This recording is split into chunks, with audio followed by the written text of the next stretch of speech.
These shifts are mainly due to changes in population and culture. So factors that increase people's desire to have babies are called pro-natalist pressures. So those societal pressures that you feel to procreate and have more children, those are called pro-natalist pressures.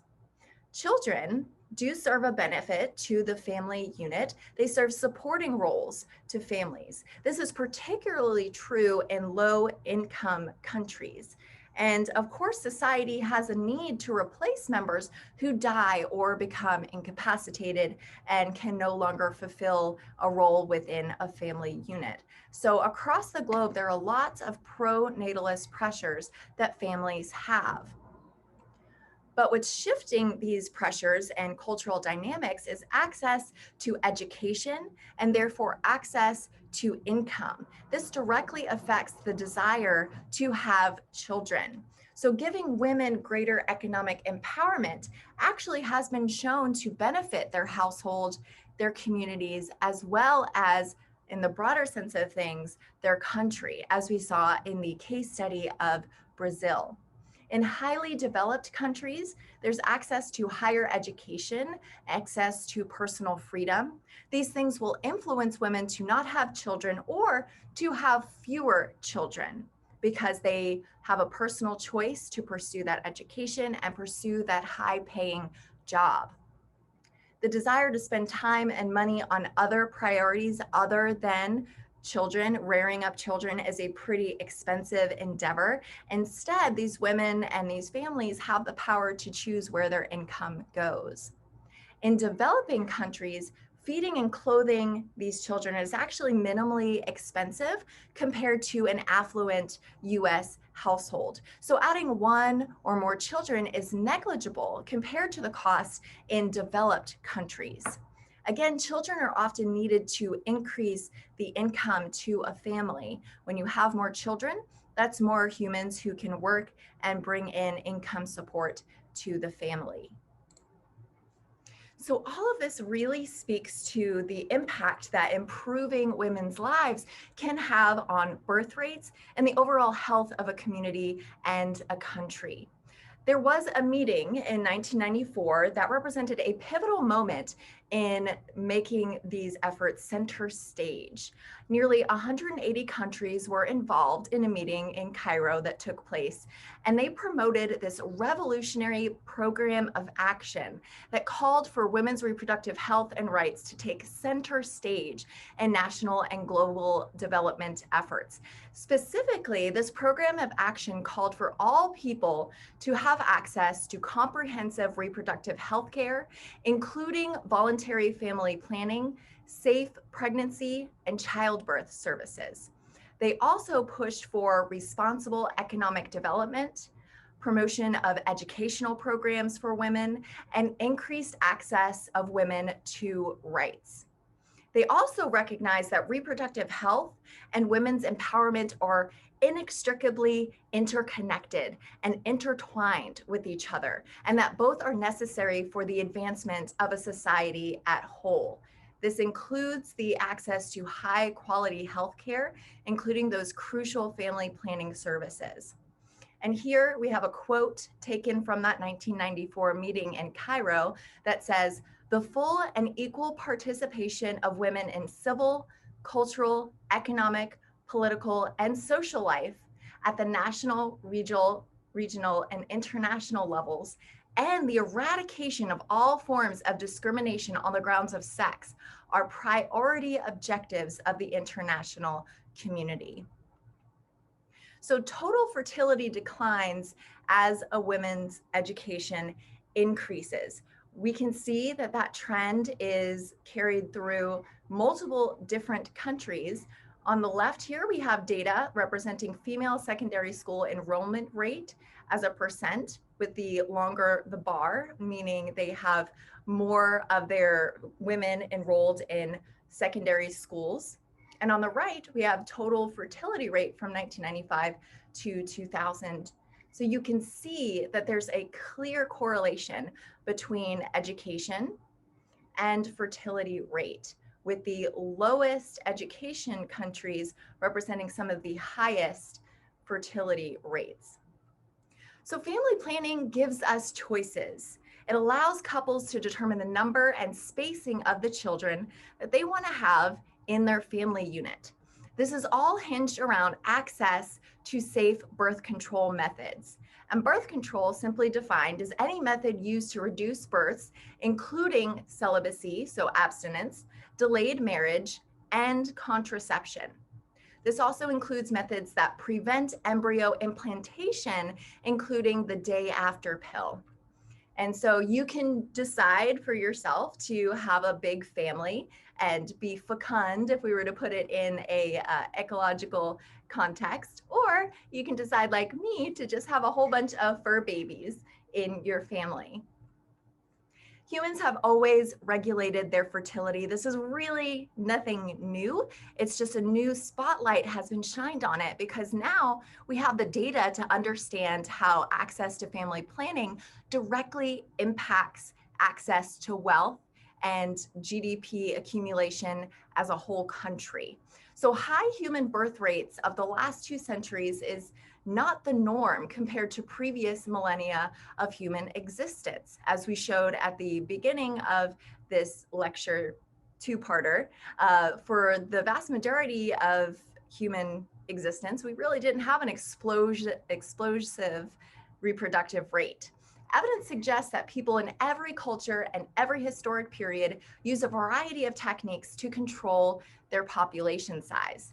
These have included taboos against intercourse while breastfeeding, for example, the promotion of celibacy, folk medicines, abortion, and infanticide, which is killing infants. This coincides also with the advent of successful family planning programs. Now, these planning programs often require significant societal changes. Among the most important of these are improved social, educational, and economic statuses for women, but also improved status for children as well. We have labor laws that now prohibit the use of children in industry, for example, as employees. We also have to have acceptance of calculated choice as a valid element in general and in fertility in particular. We also have to have social security and political stability that gives people the means and confidence to plan for their future. They have to know that they'll be okay in the future and decide if they want to not have as many children to care for them later on. And then finally, we have to have the knowledge, availability, and use of effective and acceptable means of birth control. So what kind of future are we creating now? All of this we can use to project models of how our world populations are going to grow or shrink. So most demographers believe that world populations will stabilize sometime during this century.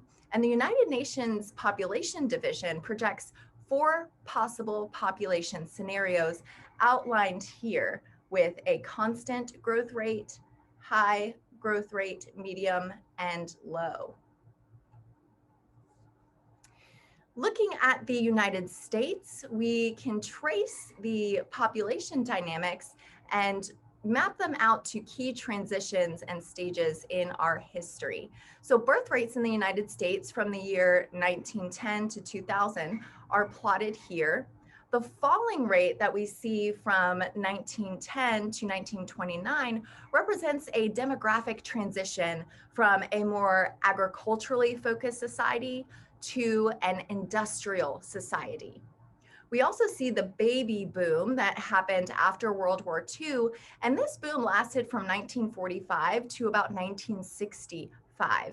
We did see a much smaller echo boom that occurred around 1980, when those baby boomers, those who were born during this generation, started to reproduce on their own. So this shows a demographic transition, which is a typical pattern of falling death rates and birth rates due to improved living conditions that usually accompanies economic development. There are a couple of stages involved in a demographic transition, as we just discussed. And so for the next couple slides, we're going to focus in on this one image. Here we have time on the x-axis, and on the y-axis, we have birth and death rate per 1,000 people. There are a few lines on this graph. The black line represents the total population.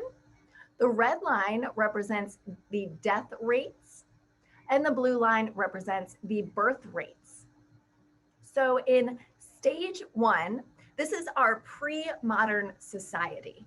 We have during this time food shortages, malnutrition, lack of sanitation, lack of access to medicine. We also have lots of hazards and accidents.